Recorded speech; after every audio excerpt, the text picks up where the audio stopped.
Bienvenidos a Santiago Sí. Hasta ahora conocíamos a Ulises Bértolo por su trabajo, por su excelente trabajo como abogado o por sus otras labores relacionadas, por ejemplo, con el mundo de la navegación. Pero este hombre no deja de sorprendernos y acaba de sacar una novela. Pero no una novela cualquiera, una novela que al ser su primer trabajo ha sido ya publicado por nada más y nada menos que la editorial Espasa.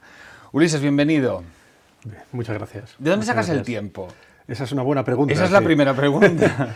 Pues el tiempo de lo que dedico pues a escribir lo saco de robarle horas al sueño y esa es un poquito la razón. Ver menos televisión y tener que centrarme más en escribir pues por altas horas, por ejemplo, de la madrugada los fines de semana o intentando levantarme un poquito antes para ganar esas 3-4 horas que me permitan escribir un poco. En eso no ha sido nada original, porque al final la forma de sacar adelante un proyecto de estas características es esa.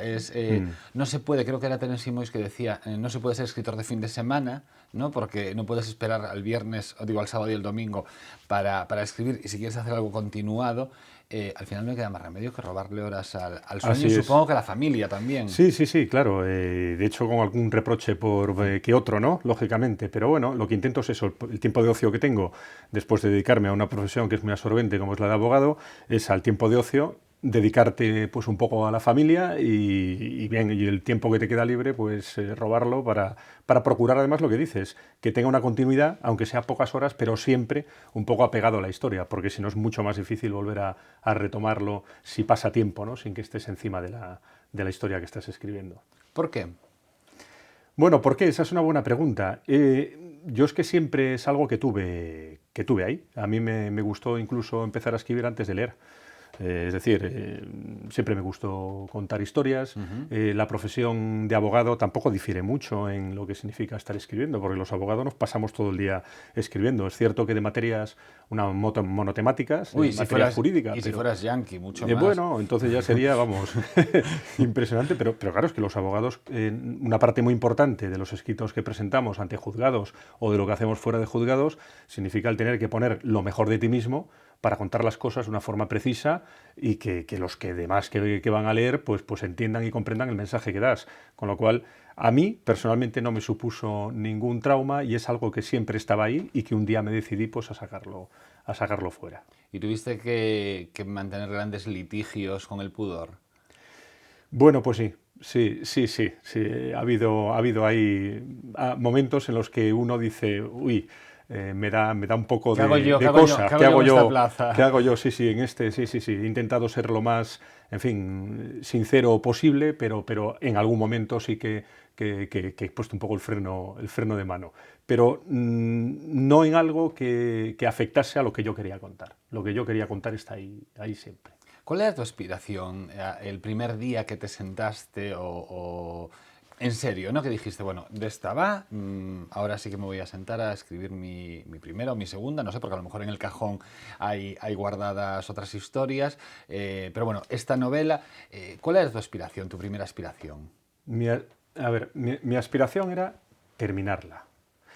Que no es poco, que no es poco. Que mucha gente queda en el camino. Que efectivamente, es que yo creo que, bueno, por ejemplo, lo que dices en el cajón, sí, hay retales, hay historias cortas, hay temas, bueno, pues cada uno que a veces son pensamientos aislados, pero claro, ponerse a la tarea y, como sabes, de escribir un libro de la A a la Z, terminarlo, darle una coherencia, que los personajes se desenvuelvan bien, mi única aspiración en un principio era esa, pero mentiría si no te digo que una vez que la terminé, a ver, como todo el mundo que termina algo, lo que le gustaría, no sin cierto pudor también, es ponerlo a disposición de los demás para que sean los demás los que enjuicien lo que uno ha hecho. Con lo cual, una vez que lo terminé, mi idea era publicarlo, si tenía esa oportunidad, lo cual, tal y como está hoy en día coyunturalmente el mundo, pues es complicado.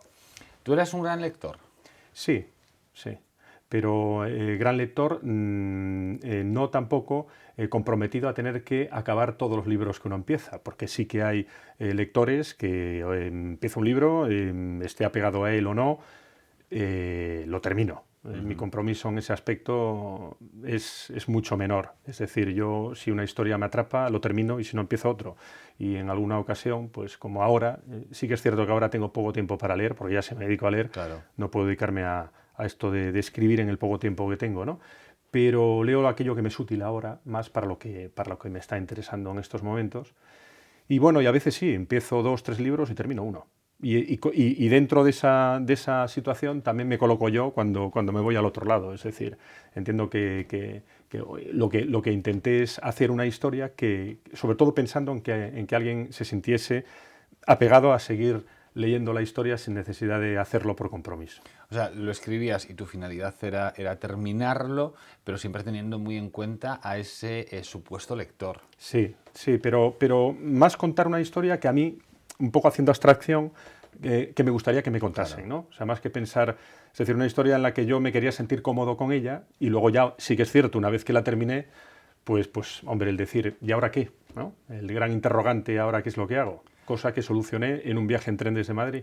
Entonces, ahora qué es lo que hago, abres un periódico, ¿no? Y de repente, ¿qué ves? Pues fue así, estaba sentado en el tren, volviendo de Madrid de un juicio, y dije, bueno, voy a tomar un café a la cafetería, y abrí un periódico. Y además es que abrí el periódico y me cayó en la página donde... O sea, abriste el periódico, Sí, sí, estaba sí. destinado. Abrí el periódico y salió una foto de Juan Gómez Jurado animando a la gente a presentarse a un concurso, primer concurso indie Amazon El Mundo, y vi que estaba abierto el plazo, que llevaba 10 días abierto el plazo en el mes de, creo que era 15 de junio, y se desarrollaba hasta finales de agosto. Y entonces fue llegar a Santiago y el fin de semana, no sin ciertas dificultades que pude superar gracias a mi hijo, que son los chicos hoy en día saben mucho de estos temas informáticos, para poder maquetar todo e incorporarlo dentro del programa de Amazon, dándonos de alta, etcétera, etcétera. Y bueno, ya una vez que lo autopubliqué, la verdad es que ya en ese momento me sentí contento, porque ya en ese momento dices, bueno, ya está ahí en los medios, ahora que lo lea quien quiera y con que haya una sola persona que lo lea, pues me daré por satisfecho. Esa un poco fue el proceso. Antes de seguir en el proceso, ¿no? En ese momento en que Ulises Bertolo, Ulises Bertolo, nos sorprende a muchos, a mí el primero a través de las redes, con que saca una novela, antes de ese proceso y después el camino hasta llegar a Espasa, creo que es el momento de hablar un poco de qué va, ¿no? De qué va el libro. El libro comienza con una tragedia.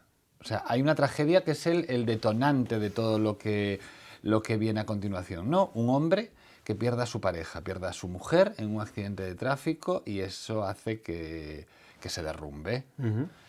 Este hombre trabaja en la Sorbona, con lo cual ya la primera dificultad como escritor, tienes que ubicar todo un mundo en la Sorbona, claro. No sé hasta qué punto conocías la Sorbona o no. Pues no. No la conocías de nada. Entonces, la Sorbona fue un tema que, a diferencia de París, sí que no tuve la oportunidad de ir, te soy sincero, durante el proceso de escritura del libro. Sí, París, evidentemente, pero yo creo que tuve para lo que necesitaba realmente contar de la Sorbona en sí misma como universidad, lo pude encontrar sin necesidad de conocerla directamente. Es que eso que te iba a decir, estamos en el siglo XXI. A ver, que es maravilloso ir, empaparte del ambiente, los olores y demás, pero también puedes desde el salón de tu casa o desde el despacho de tu casa puedes acceder hoy en día a los lugares, ver miles de fotos. Totalmente, y sobre todo porque no era el escenario principal donde se desarrollaba la historia, donde sí que necesitas quizás una percepción mucho más directa, ¿no? Entonces, ¿qué pasa con este señor? Este señor está en una depresión de caballo, como la que suele decir. Sí. Este hombre en ese momento lo que intentaba era llenarse de trabajo. Es musicólogo, y entonces estaba pues es sumido. Musicólogo. Es musicólogo, o sea, ¿podría haber algo tan ajeno a ti? O sea, ¿podrías buscar algo más ajeno? A lo mejor fue por eso, precisamente. Pero bueno, sí que es cierto una cosa. A mí la música clásica me gustó siempre. Sí. Me parecía que ubicar una historia de intriga y de misterio en el mundo de la musicología me parecía un tema muy interesante. Yo es que tenía un profesor de estos, de lo que era antes el antiguo BUP, que ya no existe, que era un hueso duro de roer, y nos metió la música clásica unos cuantos como afición, pues muy dentro, ¿no? Entonces sí que el personaje en esta situación, habiendo sufrido esa tragedia, un musicólogo tozudo en su trabajo, estaba ahí sumido en un estudio de géneros musicales y hay un hallazgo casual en ese momento, que es tropezar con el nombre de un pianista que había sido dado por desaparecido después de la Segunda Guerra Mundial. Un pianista que era, iba a decir un taco, que era lo más en su momento, ¿no? No había publicado ninguna obra, pero lo consideraban un genio, ¿no? Efectivamente. Y eso fue lo que realmente le atrajo, es decir, cómo puede ser que alguien que haya sido reconocido como un gran pianista en su época tras la Segunda Guerra Mundial, al que se le achaca o se le considera que ha realizado una obra genial como compositor, ¿dónde está esa obra? ¿Qué es lo que ha ocurrido? Con estos interrogantes inicia una investigación con el apoyo de una pupila, una alumna del Conservatorio de París. Necesitamos una chica siempre. Siempre, siempre, siempre. Y con ella pues es una relación absolutamente académica, pero claro, es que el problema de ubicarlo con el tema de la música, y es curioso, la música no era más que un telón de fondo, pero poco a poco se fue apoderando de todo, o sea, se fue apostando a mi alrededor y al final se apoderó de algunos personajes, entre ellos de esa relación académica, que hice todo lo posible por evitar que se enamorasen. Se nota en el libro que lo intento, Sí. pero no pude evitarlo, ¿no? Entonces hay muchas cosas que la música hace que la historia, que en un principio tenía perfectamente estructurada, incluso en cuanto al carácter de los personajes que interaccionan, se verá también afectada, ¿no? O influida por el propio devenir de la música. Comienzas en la Sorbona, comienzas en París, pero acabas en Galicia. Sí. Es que, Galicia, yo, digo una frase, no voy a decir más, pero es que es un escenario absolutamente increíble para la novela de ficción también. Es decir, yo digo la frase que es un gran tablero de juego, porque es que realmente, Claro. en fin, tenemos la literatura de la piedra. Hay un lenguaje en las piedras en Galicia, en todo, monumentos, conventos, iglesias, estupendo. Y es que el monasterio de Oseira no es casual. Es que realmente en la historia que yo estructuro tiene una simbología, tiene un contenido que realmente son las claves que finalmente pues van a condicionar el final de la historia. Tú te preguntas o lanzas la pregunta, ¿no?, al lector ¿y si existiera una sociedad milenaria que se encargara de custodiar a los grandes creadores de la historia para que su genio perviva a lo largo de los siglos? Claro, esa es una pregunta que le hago al lector y que difícilmente puedo explicarla, a lo mejor sin cometer lo que tú y yo sabemos que es un spoiler. No hagamos... Pero es una pregunta, sí, una pregunta de profundidad, una carga de profundidad que a lo largo de la historia va a ir viendo el lector una serie de claves que se le van a ir poniendo al mismo tiempo que al protagonista principal y que bueno, para que sea también él mismo el que a lo largo del desarrollo de la trama pues pudiera ir también desgranando qué es lo que va ocurriendo al mismo tiempo. Hay una pregunta que a mí me encanta haceros a los creadores, que es ese momento del clic, ¿no? Eso que te dice, la historia va a ser esta. ¿Cómo surge en tu caso? ¿En qué circunstancias surge, si te acuerdas? ¿En medio de un juicio, en un viaje? Así. ¿Sabes? Ese decir, ostras, tengo aquí una historia, la quiero contar. A mí, personalmente, a mí me ocurre así. Es decir, realmente uno dice, bueno, pues tengo estas claves, tengo estas grandes materias, ¿no?, que quiero combinar para que la historia salga ordenada como yo quiero que salga, pero esto fue así. Yo no recuerdo exactamente dónde me saltó el clic, Sí. pero fue de una forma, uno cuando ya estaba, lógicamente, queriendo iniciar este proceso, digamos que inconscientemente ya empieza, ¿no?, Te acompaña sí, constantemente. Te acompaña constantemente. Entonces, lo que estás diciendo es totalmente cierto. Y me ocurre con esta historia y me ocurre siempre. Es decir, siempre hay algo que dices, oye, es bueno llevar un cuaderno al lado porque esta idea después la voy a utilizar, ¿no? Y surge en los momentos pues, más inesperados.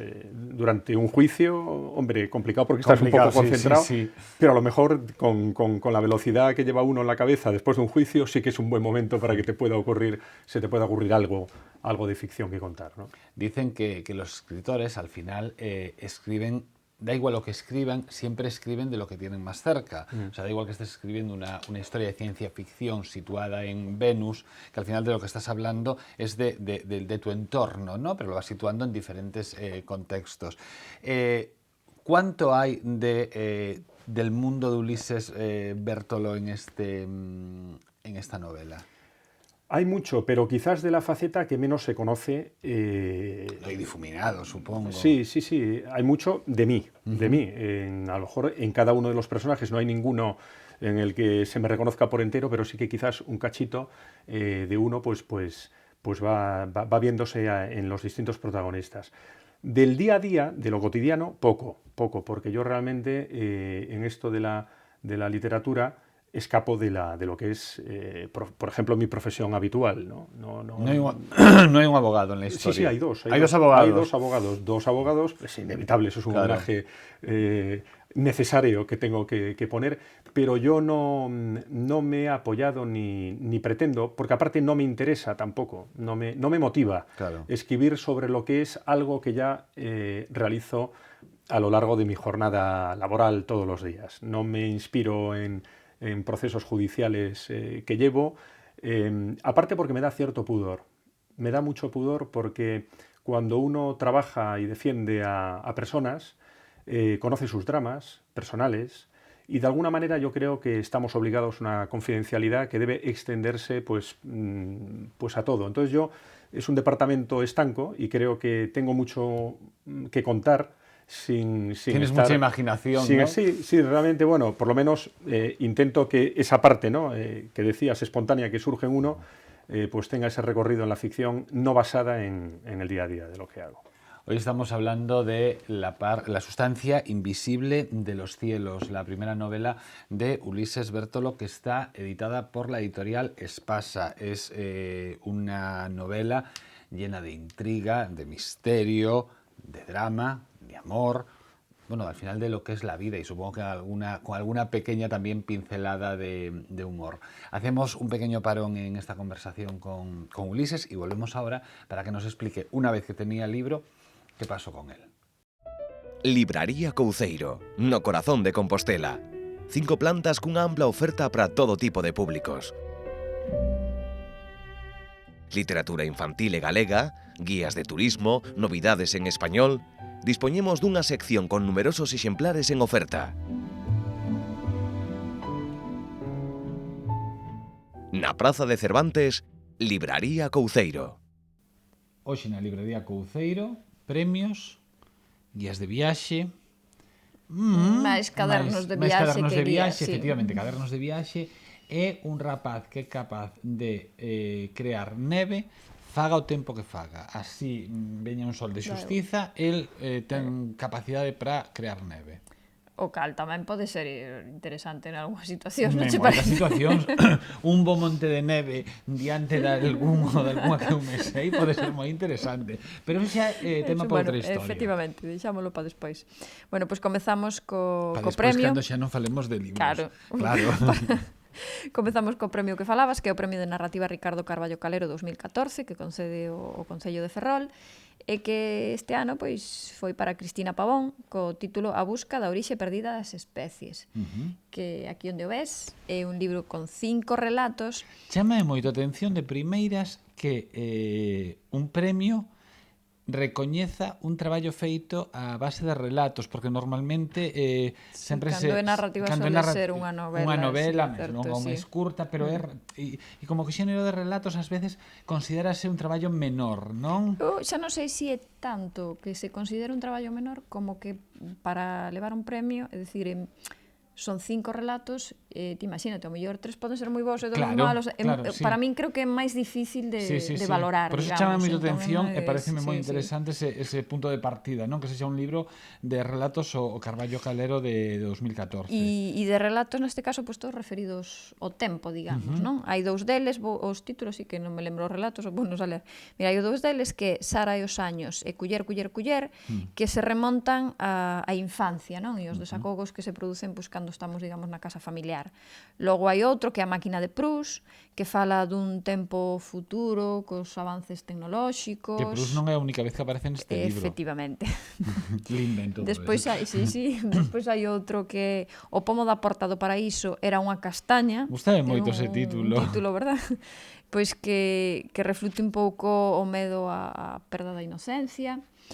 E o último, Que era o que me que é o que a refería ti te eu. referías, que é a busca da orixe perdida das especies, que é o que dá nome a todo o libro, pois xoga a establecer paralelismos entre a vida e o pensamento de Charles Darwin, de aí o título, a busca da orixe perdida das especies, e os do escritor Marcel Proust. Entón, bueno, un pouco sobre a condición humana. É un traballo Falar realmente interesante de Cristina sí. Pavón, a busca da orixe da orixe perdida das especies, que é o Premio de Narrativa Ricardo Carballo Calero 2014 do Concello de Ferrol, e que é, como dicíamos, 5 relatos que falan ao redor do tempo Das vital, distintas fases, das fases efectivamente, do tempo vital. Unha das recomendacións. Cadernos, non guías. Cadernos de... Bueno, realmente eu penso que cadernos porque non é unha guía. Non, claro, non hai O que trae Sí, hai os algo dibuxos sí. de... A ver, vamos por partes. Vamos por partes. Camiño primitivo e camiño norte. Hai dous polo de agora. De momento, dous. A idea é facelo de todos os camiños de Galicia, pero de momento camiño de todos os camiños de Santiago, pero de momento camiño norte e camiño primitivo. Sí, porque se De facemos Eduardo de los Bahamonde, camiños de Galicia Vai ser sería... un pouco moitos, non? Camiños de Santiago. De Eduardo Bahamonde. E o autor o que fixo foi facer os camiños, evidentemente, e ir recollendo, pois, co seu... Eu imagino que, en primeiro lugar, co seu lápiz e o seu papel, uns bosquexos, digamos, e que aí pasou logo a acuarelas, pois de cousas que lle chamaron a atención neses camiños. E o de caderno de viaxe é porque ao lado de cada un dos dibuxos que el fixo hai unha páxina en branco para que quen fai o camiño poida ir apuntando o que chamou a atención ou diso que está dibuixado ou de outras cousas no mesmo lugar. E pois mira, a min o que dibuixou Eduardo Bahamonde en Vilouriz pois non me chamou a atención, pero si me chamou a atención ali, pois tal cousa, non? A verdade é Digamos que para levalo cando fas o camiño e ir refletindo un pouco, facer como un pequeno diario. Hai un traballo, porque non calculo pois sí, porque eles son, aproximadamente. creo que o camiño primitivo son unhas 50 acuarelas e o camiño do norte 60. É que ia che dicir, se son 96 páxinas, como a sí. mínimo tiña que ser a metade ou máis. Pois xa te digo, Claro. 50 Este acaba no camiño na Praza de primitivo Cervantes e ese e este na Cebachería, claro. O sea, isto acaba aquí, Sí. neste no camiño norte e este na cacho. Cebachería. A verdade é que Pero eso son moi 50 moi e 60. bonitos, son unha preciosidade de son un traballo, é o único que penso que cando estou pasando as páxinas de Pero bueno, un traballo que el fixo primeiro pois na súa idade do camiño, Claro. que paraba un minutiño e apuntaba o que, sabes? Este tipo de Chama formato atención quedalle moi ben a este tipo de libros Sí, que está recollen saindo acuarelas. moito, É se que te fixas. lembrábamos do mercado. Sí, efectivamente, falamos hai pouco do mercado, pero xa había calandra que tiña Sí. anteriormente de cidades, tiña un de Compostela, ten un de Lisboa, Tiña un tamén que- de viaxe dentro do tren, Sí, dende as viaxes do tren en dentro do Galicia, tren, sí. A verdade é que bueno, que paga moito a pena se queren facelo camiño e levar E ir algo orixinal para apuntando. facelo, pois Camiño do Norte e Camiño Primitivo, polo de agora de Eduardo Bahamonde. E rematamos pois co Canevesa, que a ti tanto che chamou a atención. Bueno, a da neve, perdona, e tamén me chamou a atención o de que era quen de provocar a desaparición dunha persoa ou de cerrar o corpo de calquera e volverlo a colar. Bueno, pois temos Vieito dubidoso de Roque Cameselle. Realmente este libro saiu no 2003, Ajá. pero tivo boa acollida e agora o que fai será sacar unha nova edición remozada, digamos, e dirixida a un público juvenil. O protagonista, que é Vieito dubidoso, pois é un rapaz que é mago, inda que el realmente non di que el di que se declara prestidigitador e non feiticeiro. Que non é unha palabra fácil non, de dicir. A súa época pois transcorre, mira, creo que naceu sobre o 1143 Ajá. ata o 1225, creo lembrar. Naceu na cidade de Tui, que era o punto medio entre os dous arzobispados galegos que había Sí. naquel momento, que era Tui, ou digo que era Santiago e Braga. Ajá. E entón, digamos que como está no punto intermedio, el intenta mediar aí un pouco na tensión que hai no momento, pero ele o que intenta é loitar contra a superstición e o atraso, di exactamente, representados polo bispo Xoán, que é o dono e señor da vila de Tui tamén. E Vieito, entre os poderes que ten todos estos que estábamos Ese, a o da narrar. neve, Nas súas mans de alas de colibrí, tremía a velocidade da luz, tal. Facedor de... era quen de Acontecemento. provocar a desaparición dunha persoa ou de cerrar o corpo de calquera e volvelo colar, sen que as vitrinas se apercibisen sen que De nada, sin que as víctimas, sí. se apercibisen de nada do sucedido. E despois tamén di, tamén é capaz de crear neve en calquera condición atmosférica. Sí, co seu bafo fai así como unha nube e onde está a nube, Cae xusto neve. debaixo dese punto, cae a E tamén neve. hai rapaza, como non, que se chama Claro, destreza. destreza. Gústame moito o nome da rapaza, destreza. Vieito dubidoso, de Roque Cameselle, regresa ás librarías nunha edición, como moi ben dicía María, remozada, que me gustou moito a palabra que escolliches, e con un aspecto así como moi atractivo Sí. para os rapaces, e non tan rapaces, porque isto é literatura juvenil para adiante. Juvenil alta, como Juvenil non para... alta. E despois temos tamén estes dous camiños, Camiño Norte e Camiño Primitivo, de Eduardo Baamonde, que son cadernos de viaxe, porque realmente reproducen o que sería o caderno de viaxe deste home, de Eduardo Baamonde, que foi facendo acuarelas ao longo do camiño e deixa, como podedes ver, espazo para que calquera das persoas que fan o camiño apunten a súa visión, Sí, que as súas completen. impresións, efectivamente, Ahora é un polos libro sitios nos para que van completar, pasando. Sí. sí, é un libro para completar.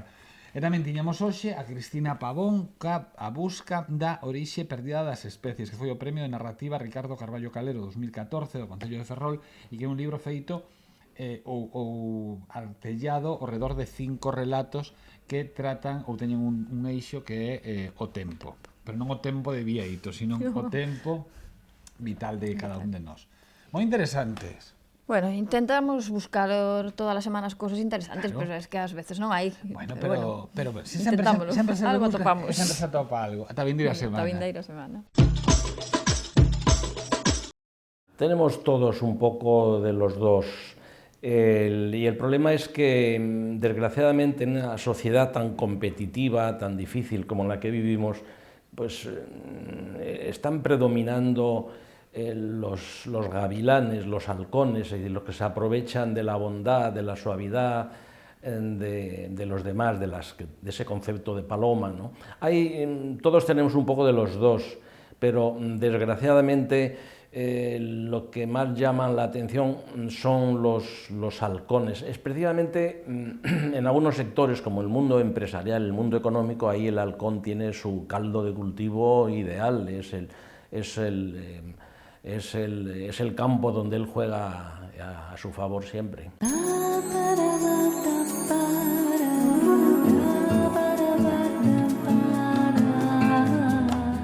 Hay 22 relatos, 6 de ellos son puramente gallegos, en el sentido de que los protagonistas son gallegos o son temas gallegos, y algunos los tenía ya medio escritos, apuntados, y otros los he ido añadiendo a medida que ya concebía un libro concreto. Sí.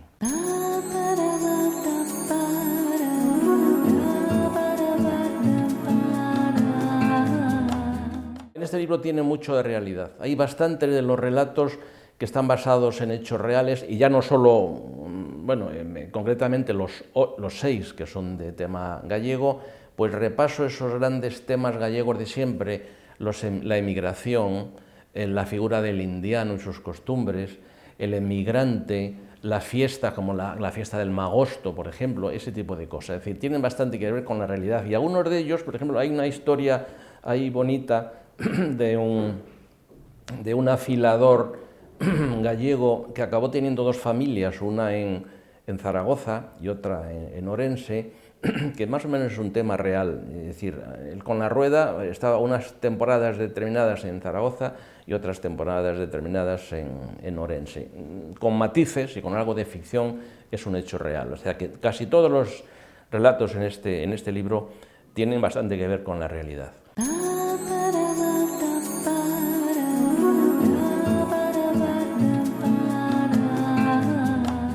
He intentado hacer una redacción directa, coloquial en muchos casos, permitiéndome pues lujos, no sé, cuando me refiero a España, no digo España, digo Spain, pero es para poner un poco de manifiesto, cuando estamos hablando antes de la estupidez, de la contradicción que nos caracteriza, a veces tienes que emplear ese tipo de palabras, de paso sirven para que el lector se dé cuenta de que estás escribiendo con humor o poniendo de manifiesto la incongruencia del tema, etc.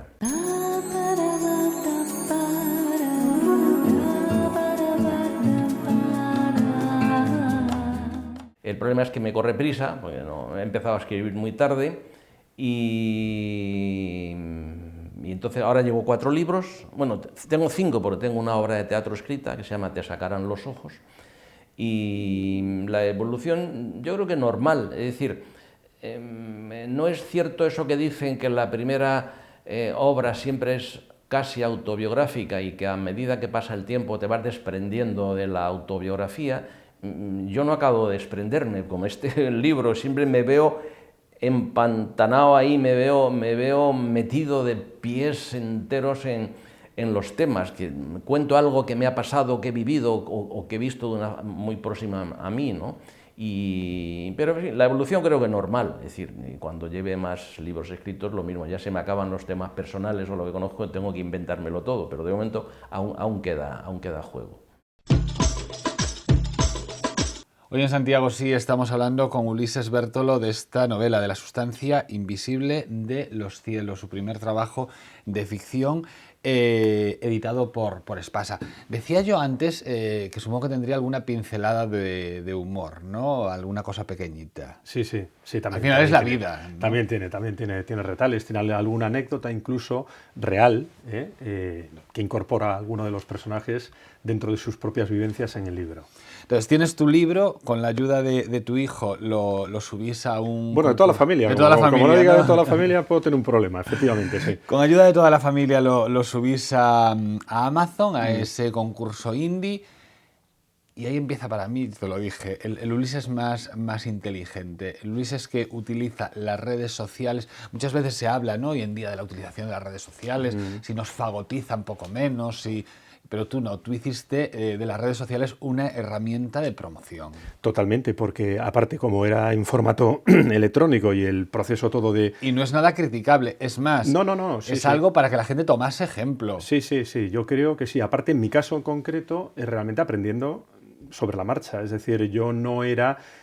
ahora un poquito mejor me manejo, ¿no?, ya como usuario, pero sí que lo que vi que al publicarlo en formato electrónico, en Amazon, todos los autores que estaban presentes en el concurso hacían un desarrollo bestial de promoción de sus libros en todo el tipo de redes sociales y en blogs, algunos de carácter cerrado, otros de carácter abierto. Los cerrados había que llamar a la puerta para que uno le abrieran y pudiera entrar. La verdad es que en ese sentido fantástico, porque siempre te dejaban la posibilidad de presentar, con una dificultad que vi desde el principio, que hacerte visible era muy complicado, porque es que en Amazon, en castellano, en Amazon España, debe haber 175.000 o 180.000 obras, más o menos, no sé el número exacto. Al concurso se presentaron aproximadamente 1.000 autores, y dices, ¿y aquí cómo hago para hacerme visible, ¿no? Entonces, un poco uno viendo a lo que hacen los demás, intentando ser generoso, en el sentido de ser recíproco, ¿no?, en el trato. Si alguien habla de ti y tú hablas de él, intentando entre todos hacer que ese concurso, y además es la sensación que saqué, que gane el mejor, pero yo vi mucho compañerismo. Y luego conocí a grandes autores que no han publicado en papel, pero yo he tenido la oportunidad de leer sus obras y la verdad me he quedado alucinado. Y conservo grandes amigos ahora del paso por Amazon. Lo que no esperabas tú es que no llegarías a acabar el concurso. No, en absoluto. Y que tendrías que usar incluso un resquicio legal. Sí. Pero esto lo vamos a dejar ahora para el final de la entrevista. Sí. Supongo que en una profesión como la de abogado, que es una profesión seria, se le supone, ¿no?, que como tú dices, arrastras muchos dramas, y supongo que lo difícil muchas veces es llegar a tu casa, dejar ese drama que estás viviendo atrás y comenzar. Supongo que todo esto fue como una segunda juventud, ¿no? De repente la ilusión, el descubrir, el experimentar. Bueno, toda la parte, digo, de las tecnologías, de la promoción. Es que me parece que siempre tenemos que estar aprendiendo toda la vida. Yo creo que la vida, si uno la plantea, ¿no?, para decir hago esto y voy a seguir haciendo esto el resto de mi vida, ¿no? Yo creo que la vida hay que planteársela siempre como un aprendizaje continuo, ¿no? Entonces yo entro en este mundo, es un mundo nuevo para mí y la verdad es que me ha encantado la experiencia y lo que estoy aprendiendo desde que he empezado este recorrido, ¿no? Vamos un poco a ese momento promoción. tú considerabas que necesitabas un impulso dentro de ese concurso y llamas a las puertas del escritor de Juan Gómez Jurado, que entonces la gente dirá, claro, Ulises Bértolo también es un tío conocido, conocerá a Juan Gómez Jurado de otras historias. ¿No os conocíais de nada? No, absolutamente de nada. De nada. De nada. Pero de nada. A veces el pudor es nuestro mayor enemigo en la vida. Yo ¿no? creo que sí. A ver, porque miento. estoy viendo que tú venciendo pudor... Sí, yo a Juan Gómez Jurado no lo conozco. Cuando digo que no lo conozco porque lo leo. Entonces, claro, lógicamente. Y entonces era un autor que a mí personalmente me encanta. Claro. Hay una novela suya, El emblema del traidor, que a mí me parece una novela fantástica. O sea, el ritmo que lleva, la forma en la que escribe, esa capacidad de visualizar las imágenes, es lo que a mí me interesa realmente de un autor, ¿no? Entonces, claro, yo viendo que Juan Gómez Jurado, cuando había abierto ese periódico en el tren, volviendo, no promovía, sino que animaba a la gente a presentarse, dije, y siendo un autor que a mí personalmente me gustaba mucho, pues me decidí a mandarle un mensaje. Entré y viendo cuál era su dirección de correo, le mandé un mensaje y le dije, oye, mira, soy un autor compostelano, acabo de poner mi obra pues, en este concurso, me gustaría si pudieras echarle un vistazo, te agradecería, ¿no?, los capítulos en abierto, porque tenía 2 capítulos o 3, y si te gustan, pues que pudieras leer la obra. No supe nada de él, hasta 10 días, pasado 10 días, una cosa así, en la que colgó en las redes un comentario muy bueno de la novela, diciendo que le había encantado La sustancia invisible de los cielos, y eso, pues hombre, me hizo escalar algunos puestos. Por lo menos generosidad por parte de... Sí, me parece que fue absolutamente generoso. Es más, recuerdo que cuando lo vi, dije, hombre, si lo ha colgado lo podré utilizar, pero le pedí permiso. Dije, oye, mira, esto lo puedo colgar en mi página, es que... Sí, por supuesto. Entonces ya es cuando lo puse. Y sobre todo me refiero a generosidad, perdona que te interrumpa, porque recibirá, supongo, mucha más gente que tú pidiéndole lo mismo. Yo creo que sí, yo creo que probablemente... Haberse tomado la molestia, Sí, porque él también está con su trabajo. Correcto, la verdad es que fue un tema que me sorprendió enormemente. O sea, me hizo una ilusión, imagínate, yo un desconocido, ¿no?, en el mundo de la literatura con una primera obra en una situación así. Eso recuerdo que había subido hasta ya unas posiciones, todavía me quedaba mucho recorrido, pero ya suficientes como para poder empezar pues a moverme. Entonces, ¿qué fue lo que hicimos en esa familia que tenía trabajando desde el más pequeñito, que hacía de todo, ¿no? Mi mujer, mi hijo, que me hizo un trailer book estupendo. Está para toda colgar. La familia ahí. Sí, estuvimos un mes de agosto prácticamente trabajando en el libro todos juntos, y la verdad fue una experiencia maravillosa, porque el poder tener algo que compartes todos en conjunto y la ilusión de sacar adelante un libro, pues fue fantástico. Entonces fue funcionando muy bien hasta que alcanzó ya pues, los primeros puestos, y a mitad de agosto se puso de número 1 en ficción histórica y en policíaca negra y suspense, en las 2 categorías en las que estaba inscrito, después de hacer algo que pensamos y dijimos, vamos a intentar hacer una promoción distinta a lo que estamos viendo. Claro. ¿No? Porque claro, si uno cuelga en un muro de un blog un libro diciendo, lee mi libro, después de colgarlo entran otros 100 que hace imposible que alguien pueda ver una diferencia. Yo no sé si funcionaría, pero lo que preparamos fue un diálogo entre los 3 personajes con preguntas enigmáticas que se hacían unos a otros, de manera que permitiera que aquel que lo ve una vez pudiera querer saber cómo era la contestación, y de esa forma generar una atención para llevarlo hacia la sinopsis y de ahí al libro. Y así llegaste al primer puesto. Sí, y así llegamos a... Y por esas casualidades, es que de verdad, fue llegar y besar el santo, no te puedes quejar de... Hay mucho trabajo detrás, sí. Hay mucho trabajo detrás, pero también hay una gran recompensa. De repente, uno de los directivos de Espasa, en este caso una mujer, una de las directivas de Espasa, se pone ella en contacto contigo. Así es, a través de las redes se pone en contacto conmigo y me transmite pues, su entusiasmo después de haber leído la novela. Que al final el mérito ni es tuyo siquiera, el mérito es de la novela. Sí, absolutamente. Yo creo que una vez que ya la novela sale fuera de tus manos, se desarrolla ella sola, y tuvo pues buenas maneras. Y bueno, y a mí lo que me transmitió mi editora, Pues fue sobre todo el entusiasmo porque me empezó a hablar de la novela. No me empezó a hablar de otra cosa, empezamos a hablar de la novela. Entonces ya automáticamente, pues no sé si a los 2 o 3 días estaba en Madrid y la verdad es que yo ya fui pues encantado. En menos de 3 horas ya estábamos de acuerdo en todo, ya firmamos el contrato y ya fiché por Espasa y eso ya fue, pues digamos, el cenit de este sueño. Para mí ya publicar en Espasa, sabiendo hoy en día lo difícil que es publicar, pues para mí es un sueño cumplido ya, sin más. ¿Y ahora?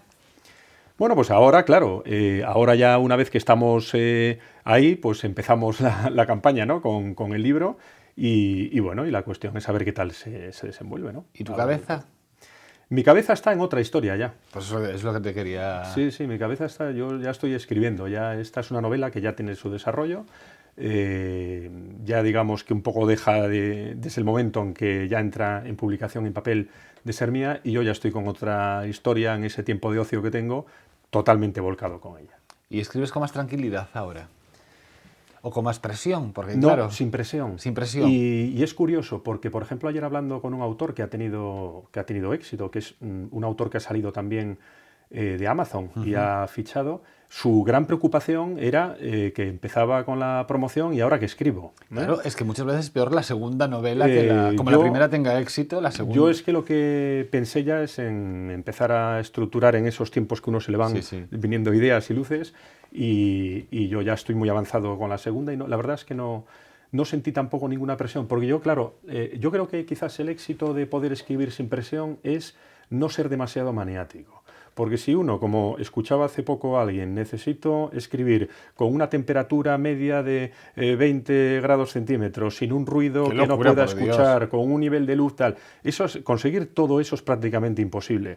Yo escribo donde sea y como sea, y si en un momento determinado estoy más, pues dado a que me salgan y me fluyan las ideas mejor, bien, y si no, pues vuelve uno dentro de media hora. Y yo creo que de esa forma, sin imponerse esas obligaciones, ¿no? que algunos tienen, pues a lo mejor las cosas van un poquito más... De la Sorbona a Galicia, buscando la pista de un autor, de un músico que desapareció en los años 40, ¿no? y que escribió una obra que consideran casi todo el mundo una genialidad, y tanto la obra como la persona han desaparecido, y en este momento un musicólogo que está atravesando un momento vital complicado por la muerte de su esposa, se dedica a investigar todo eso con la ayuda de una pupila. Y de fondo podría existir una sociedad milenaria que se encargara de custodiar a las grandes mentes creadoras de la historia. Y todo eso escrito por este hombre. Pues sí, ahí estamos, con la música un poco como contexto e hilo conductor de toda la historia, porque también se desarrolla en parte en el siglo XIX, en la segunda mitad, en la época de esos románticos que quieren romper con la armonía y la tonalidad de los primeros románticos, liderados por Liszt, con lo cual hay ahí también un desarrollo de la historia en el siglo XIX. Supongo que tu mayor búsqueda con la escritura de esta novela, o tu mayor aportación, es que el lector, lo decías ya en la entrevista, es que esté entretenido. Sí, para mí lo que he intentado es una cosa. Uno, escribir lo mejor que uno sabe, con precisión, con documentación, sin ser muy enciclopédico, con los datos exclusivamente útiles a la historia, para hacer una lectura amena que pudiera llegar, esa era mi intención, a mayor público posible, es decir, tanto al lector empedernido como aquel que, por ejemplo, no tiene la costumbre de leer. Y me han llegado valoraciones de gente que no tiene la costumbre de leer y que este es el único libro que ha leído en todo el año. Y que una persona sin costumbre de leer se quede pegado, ¿no?, al libro y lo termine, pues también es un tema que me congratula mucho, aparte de los lectores empedernidos que también se han acercado a ella.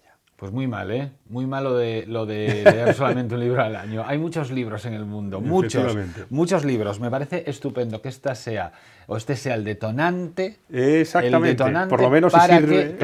el detonante para que empecemos a leer más, porque tampoco hay que leer un libro por mes o un libro cada semana. Cada uno que lea al ritmo que le apetezca, pero o que lea. pueda, pero que lea. Que aparte hay más delgados, más gordos, con letra más grande, más pequeña, para todo tipo de públicos y de lectores. Ulises Bértolo, un placer. A ti, Carlos, muchas Y gracias. esperamos el segundo, ¿eh? Ahí estamos. No le pierdan la pista, está ya en las librerías. Ulises Bértolo, La sustancia invisible de los cielos.